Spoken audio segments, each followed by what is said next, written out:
All right, so today we'll be going over networks that lead to formation of different things in cells. And today specifically it'll be spikes.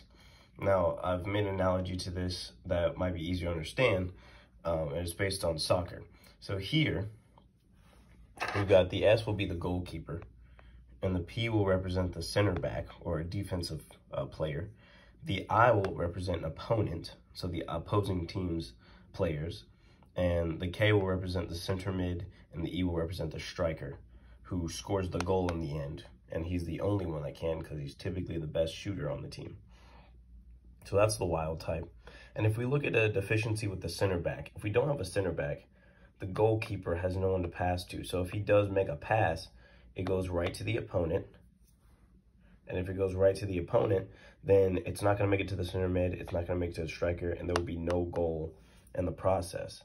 Now, if there's a deficiency in the opponent, so let's say all your players go out on the field and there are no players on the field on the opposing team, then you can just go right through and score a goal because you've got all your key makers. You've got your goalkeeper playing the ball out.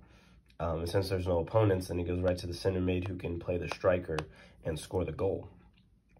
Now, if there's a deficiency in the opposing team and the striker, well, there's an issue with that, and you'll be able to see it immediately, is that only the striker can score a goal.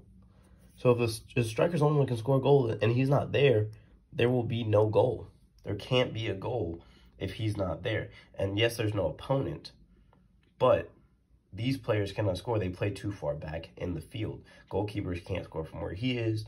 Theoretically, center back can't score from his position. The striker is the one to do the job, but he's not there. Therefore, you're not going to get any goals. Now, if there's a goalkeeper and center mid deficiency, you've got big problems because the goalkeeper is the one that can distribute it to the center back. So without him, without the distribution happening to the center back, that means the other team has the ball already and they stop completely everything that's going on. I mean, you don't even have a center mid, but if you had one, he would be stopped. And therefore, there's no passing to the striker and no goal scored. Now, if we talk about a type of regulation that could explain this, we can look at transcriptional regulation. And so we've got the transcriptional factors, and we want it to be created.